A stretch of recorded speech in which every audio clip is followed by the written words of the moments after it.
अपने भाई बहन को आज मैं फिर से चर्चा सुनाने जा रही हूँ। मेरी चर्चा यही है, एक रोज बाबा भोलेनाथ और माता पार्वती कैलाश पे बैठे थे।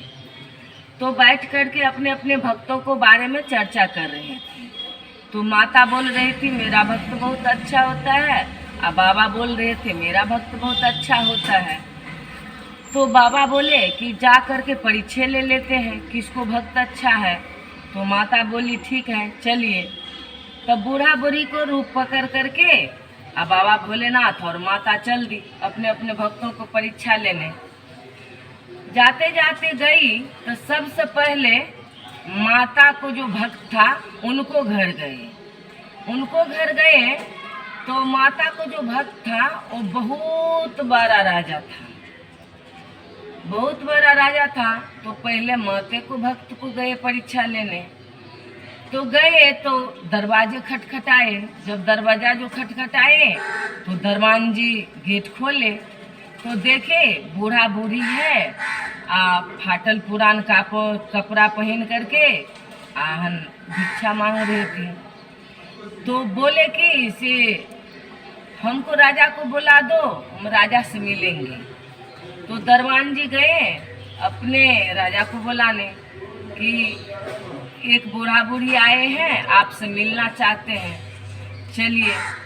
तो राजा बोले कि यही मेरा काम रह गया, हम भिखारी से मिलने जाएंगे, हम अपने काम में बिजी है, मेरा बहुत सारा काम है।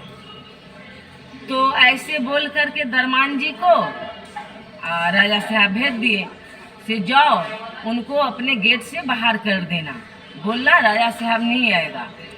तो दरबान जी जा करके बोल रहे हैं कि राजा साहब को बहुत काम है, नहीं आएगा, आप लोग चले जाइए। तो फिर पार्वती माता बोले कि जाइए ना, बोलिए ना कि शंकर जी पार्वती आए हैं। तो फिर से दरबान जी जा करके बोल रहे हैं कि राजा साहब वो बूढ़ा बूढ़ी बोल रहे हैं कि शंकर पार्वती आए हैं, तो चलिए आप मिल लीजिए। तो फिर से डांट दिए राजा साहब, बोल रहे हैं कि से जा करके बोल दो कि हम नहीं आएंगे तो नहीं आएंगे, हमको बहुत काम है। तो फिर से दरबान जी जा करके बोले बूढ़ा बूढ़ी को कि राजा साहब आपसे नहीं मिलेंगे, आप चले जाइए, नहीं तो हम धक्का मार करके निकाल देंगे। तो पार्वती माता को समझ में आ गया, तो समझ में आ गए उनको। तो दोनों फिर हम रास्ते में जा रहे थे। तब जाते जाते बाबा भोलेनाथ बोले पार्वती आप तो देख लिए ना अपने भक्त को। तो माता बोल रही है हाँ देख तो लिए, बहुत संपत्ति ना इसको हम दे दिए, इसीलिए इतना घमंड हो गया है इसको, एक घमंड तो मैं तोड़ूंगी, ऐसा बोल करके। तो बाबा भोलेनाथ बोले कि आप पार्वती चलिए मेरे भक्त को घर। तो माता बोली है ठीक है प्रभु जी चलिए। तब जाते जाते बाबा भोलेनाथ को भक्त को घर गए तो दरवाजा खटखटाए। तो ब्राह्मणी हन दरवाजा खोली तो देखिए शाम को टाइम है, बूढ़ा बूढ़ी है।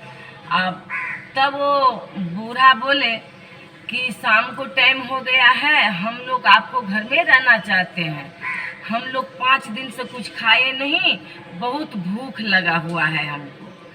तो ब्राह्मणी बोली कि आप लोग को कहीं जाने की आवश्यकता नहीं है, कहीं मत जाइए, शाम को टाइम हो गया है, आप तो एकदम बुजुर्ग हैं, आपको तो आँख से कम दिखाई देता होगा, आप कहीं मत जाइए, मेरा घर में विश्राम कीजिए, मेरा घर में रहिए। तो ब्राह्मणी बहुत गरीब था, तो उनको घर गए माता पार्वती महादेव बाबा। तो जा कर के घर में गए तो एक चटाई था, तो चटाई बिछा दिए, तो चटाई पे दोनों बैठ गए। अब ब्राह्मणी को घर में तो कुछ था नहीं, रसोई बनाएगा जो खिलाएगा उनको। तो ब्राह्मण जी गए थे गांव में भिक्षा मांगने, तो उनको इंतजार कर रहे थे कि कब हम आएंगे ब्राह्मण जी कुछ ले करके, तब दोनों को खिलाएंगे। तो बहुत शाम हो गया तो ब्राह्मण जी आए। जब ब्राह्मण जी जो आए तो पूरा गांव भिक्षा मांग लिए। उस दिन ब्राह्मण जी कोई कुछ नहीं दिया। जब आ रहे थे घर तब एक जन 2 मुट्ठी सतुआ दिया था, तो सत्तू लेकर के आए। जब घर आए तो देख रहे हैं 2 अतिथि तो घर में पहले से बैठे हुए हैं भूखे प्यासे। तो ब्राह्मण जी को तो देख के चिंता हो गया। फिर भी ब्राह्मणी बोली कि आज कुछ कोई दिया नहीं, ये बूढ़ा बूढ़ी बहुत भूखा है, कुछ खाया पिया नहीं है, इसको खिलाना पड़ेगा। तो ब्राह्मणी खुद भूखी थी, अब ब्राह्मण भी भूखा था। फिर भी वो 2 मुट्ठी सतुआ जो था तो 1 मुट्ठी वो बूढ़ी को, 1 मुट्ठी बूढ़े को खिला करके पानी पिला करके सुला दिया। अब ब्राह्मण ब्राह्मणी पानी पी करके ऐसा ही भूखे पेट सो गए। तब सुबह जो हुआ तो बोले बूढ़ा बूढ़ी कि हम जा रहे हैं अपने घर, अब तो सुबह हो गया, मैं चली जाऊंगी। तो बोले कि ठीक है जाइए। तो फिर से महादेव पार्वती जा रहे थे रास्ते में, तो जाते जाते कुछ बोल नहीं रहे थे महादेव जी। तो फिर पार्वती माता बोली, प्रभु जी आप ना बहुत कठोर हैं, आपको हृदय मना दर्द नाम का कोई चीज नहीं है। तो बाबा भोलेनाथ बोल रहे हैं, क्यों पार्वती, मैंने क्या किया आपको? तो बोले कि वो 2 मुट्ठी सतुआ में 1 मुट्ठी आपको खिलाए और 1 मुट्ठी हमको खिलाए, वो दोनों भूखे सो गए, उनको लिए आप कुछ नहीं करते हैं महादेव जी, कितने निर्दय हैं आप।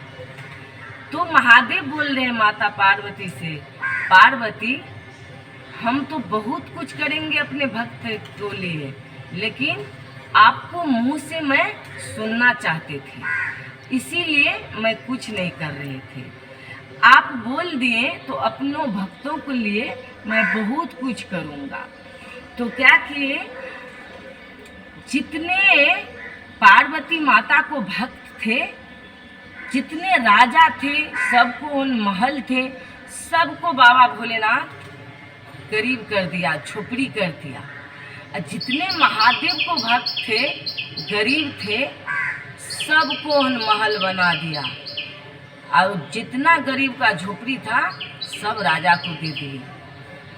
तो राजा बनने से नहीं होता है, हृदय को अच्छा रखिए, गरीब पर दया कीजिए, दान कीजिए, तब वो धन काम आता है, तब वो धन अच्छा से रहता है। अभिमान अहंकार करता है तो महादेव को तोड़ना भी आता है। यही मेरा चर्चा था। मेरे भाई बहन को अच्छा लगे तो सब्सक्राइब करे, फॉलो करे, कमेंट करे। हर हर महादेव।